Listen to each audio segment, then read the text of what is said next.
ഈശോ മിശിഹായ്ക്ക് സ്തുതിയായിരിക്കട്ടെ. ഏവർക്കും ക്രിസ്തുമസിൻ്റെ മനോഹരമായ ആശംസകൾ സ്നേഹപൂർവ്വം നേരുകയാണ്. കാത്തിരുന്ന മഹാദിനം, പുണ്യദിനം ആഗതമായിരിക്കുകയാണ്.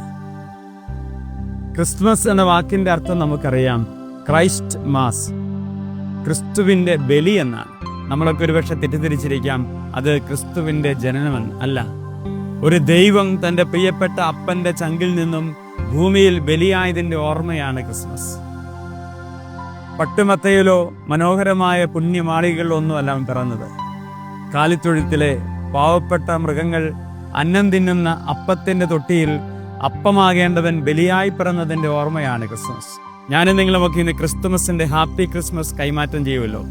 അങ്ങനെയെങ്കിൽ അതിൻ്റെ അർത്ഥം ഞാൻ നിനക്കൊരു ബലിയാകാൻ സന്തോഷവാനാണ്, സന്തോഷവതിയാണ്. Happy Christmas, Christ mass. എനിക്ക് സന്തോഷമുണ്ട്.